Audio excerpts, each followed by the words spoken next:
Hello दोस्तों, नमस्कार। कैसे हो आप सभी लोग? आशा करते होंगे अच्छे होंगे और अपने अपने काम में व्यस्त होंगे, अपनी अपनी पढ़ाई कर रहे होंगे आप। दोस्तों, जो दिल्ली पुलिस का अभी अभी पेपर लगा है, पेपर फर्स्ट, उसका संपूर्ण एनालिसिस मैं आपके सामने लेके आया हूँ। किस किस प्रकार के प्रश्न पूछ रहे हैं और किस किस प्रकार के प्रश्न आगे और पूछे जा सकते हैं। दोस्तों, इसमें से मैं पहले बात करता हूँ आपके गणित की, मैथमेटिक्स की। मैथ्स में किस किस प्रकार के आपको प्रश्न पूछ रहा है और आगे किस प्रकार के प्रश्न आपको पूछे जा सकते हैं। दोस्तों, लाभ हानि में से दो क्वेश्चन आए हैं सीधे सीधे। किसमें? लाभ हानि में से मैं आपको बता दूंगा अभी कि कौन कौन से क्वेश्चन आए। लाभ हानि में से दो क्वेश्चन आए हैं। प्रतिशत से एक प्रश्न आया है। प्रतिशत से, और क्वेश्चन बिल्कुल सिंपल आए हैं। मैं आपको जब आप क्वेश्चन देखोगे तो आपको लेवलों का पता लग जाएगा, सर क्या लेवल आ रहा है। मैं यदि आपको यहाँ बताऊं कि इस पेपर में 8 से 9 क्वेश्चन तो जो स्टूडेंट 2 महीने 1 महीने पढ़ के गया है वो भी गणित के कर रहा है। इसके अलावा यदि किसी स्टूडेंट ने थोड़ी बहुत तैयारी की है तो वो 11 से 12 क्वेश्चन, और कोई स्टूडेंट बढ़िया पढ़ के गया है तो वो तो पूरे 14 से 15 क्वेश्चन करके आ रहा है, क्योंकि पेपर में ऐसा कुछ नहीं था जो आपको नहीं आता हो पढ़े हुए स्टूडेंट को। अब इसमें से एलसीएम एचसीएफ से क्वेश्चन आया है एक क्वेश्चन, 3D से क्वेश्चन आए हैं 3, शंकु के बारे में पूछा है,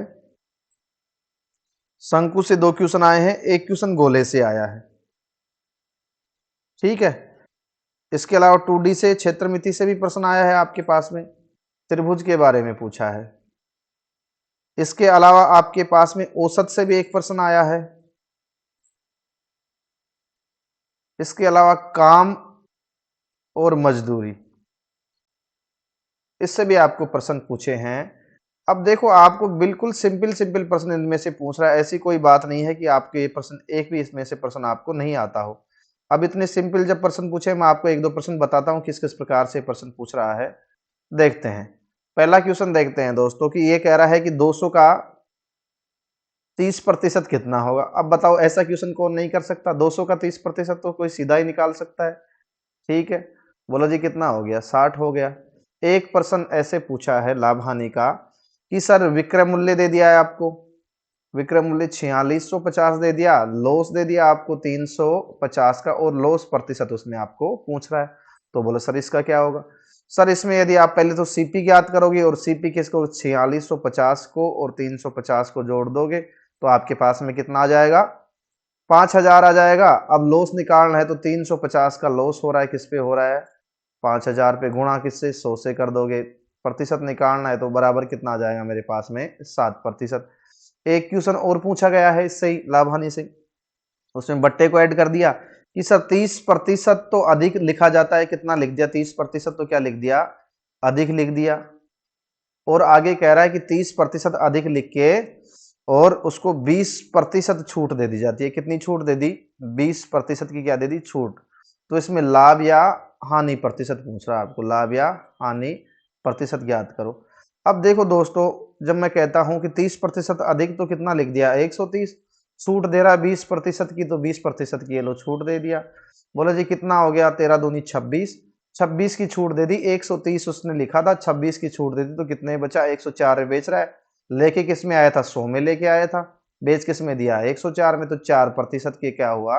लाभ हुआ। अब ऐसे छोटे छोटे सिंपल सिंपल क्वेश्चन यदि आपको पूछेगा तो आप बता दोगे आराम से। एक देखो, एलसीएम एचसीएम से जो क्वेश्चन पूछा था कि एलसीएम गुणा एचसीएफ का आपको मान दिया है, एलसीएम गुणा एचसीएफ का क्या मान दिया आपको? 48। और कोई दो संख्या दे दी, ए माइनस बी का मान आपको दे दिया 13, और आपको ये पूछ रहा है कि ए और बी का मान क्या होगा। ए और बी का मान पूछा है, तो बिल्कुल आप ए और बी का मान आसानी से बता सकते थे। इसमें ऐसी कोई समस्या आपको नहीं आती कि आप मान नहीं बता सकते थे। कैसे बताते? बोलो सर इसमें तो क्या करते आप कि ए गुणा बी का मान आप निकाल लेते, क्योंकि ए किसके बराबर होता है? एलसीएम गुणा एचसीएफ के। हो गया जी। इसका मान 48, इसका मान तो दे रखा आपको 48, तो ए गुणा बी का मान कितना? 48। ए माइनस बी का मान 13। यदि गुणा करूं दो संख्याओं को तो 48 आनी चाहिए, और माइनस करूं तो 13 आनी चाहिए। तो एक संख्या 16 हो गई, एक संख्या 3 हो गई। गुणा कर दिया तो 48 हो गया, और माइनस निकाला तो कितना हो गया? 13 हो गया। ये लो, बिल्कुल सिंपल क्वेश्चन था। ऐसे ऐसे क्वेश्चन आए तो दोस्तों ध्यान रखना, आगे भी आपको इसी क्वेश्चनों को आपको थोड़ा सा फोकस करके जाना है। अब मैं बात करता हूं आप पे रीजनिंग की, किसकी, रीजनिंग की। जो रीजनिंग में प्रश्न पूछे गए हैं दोस्तों, जब रीजनिंग के, तो इसमें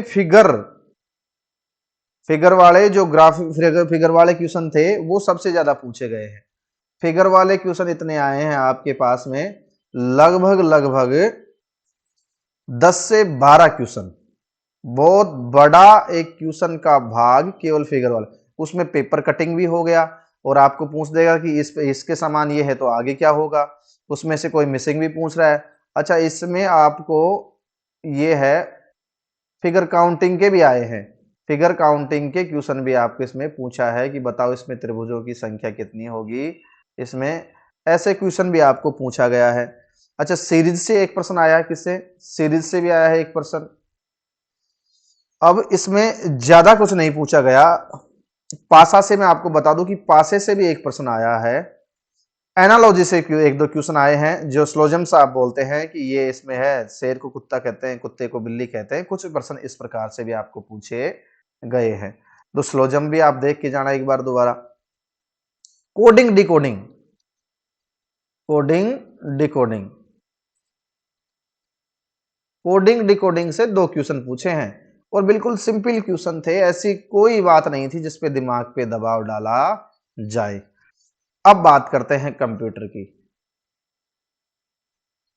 कंप्यूटर में कहीं से, और मैं साथ में आपको बात जीके और जीएस की बात कर लेता हूं दोस्तों। करंट अफेयर जो इसमें बात करते हैं कि करंट अफेयर केवल 3 से 4 क्वेश्चन पूछ रहा है, और खेल से संबंधित, बिल्कुल रट के जाना भाई साहब, खेल से संबंधित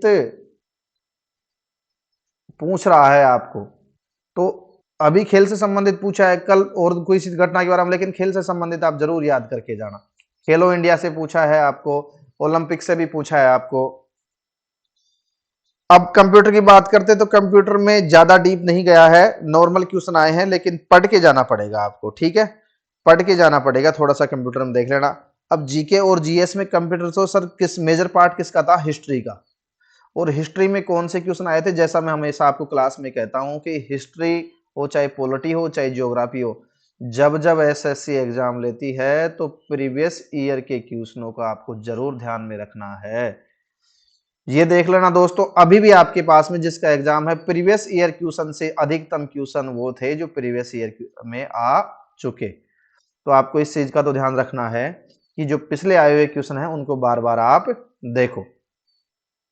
ये दोस्तों पूरा एनालिसिस आपके सामने है। मैं आपको बता दूं कि आगे आपको क्या पढ़ के जाना है, आगे आपका एग्जाम है तो आपको पढ़ के क्या जाना है। यदि आपका एग्जाम आगे है तो आपको एक तो याद रखना है, जो आपको गणित में, तो आपको ये याद रखना, जो 3D है, 3D के जो सारे सूत्र हैं केवल और केवल फॉर्मूला बेस्ड, फॉर्मूला याद होना चाहिए आपको, ठीक है ना। सारे फॉर्मूला यदि आपको याद है तो आपके एक दो क्वेश्चन तो वैसे ही निकल जाने, कि मैं केवल और केवल जो फॉर्मूले बताता हूँ वो 2D और 3D में बताता हूँ। बाकी आपके रीजनिंग की बात है तो रीजनिंग में आप जरूर ये नॉन वर्बल जो रीजनिंग है, पेपर कटिंग हो गई, ठीक है ना, कि और मिसिंग हो गया उसमें से कि भाई कौन सा अगला पार्ट कौन सा आएगा, ऐसे पूछते हैं कि 3 फिगर दे दिए, ये चीजें आपको ध्यान रखनी है थोड़ा सा, ठीक है। और कोडिंग डिकोडिंग आपको थोड़ा सा ध्यान रखना है। जब जीएस और जीके, यही पार्ट तो आपकी मेरिट बनाता है, जीएस और जीके में प्रीवियस ईयर क्वेश्चन लगाना, करंट अफेयर केवल काम काम की चीजें लगाना। बाकी धन्यवाद।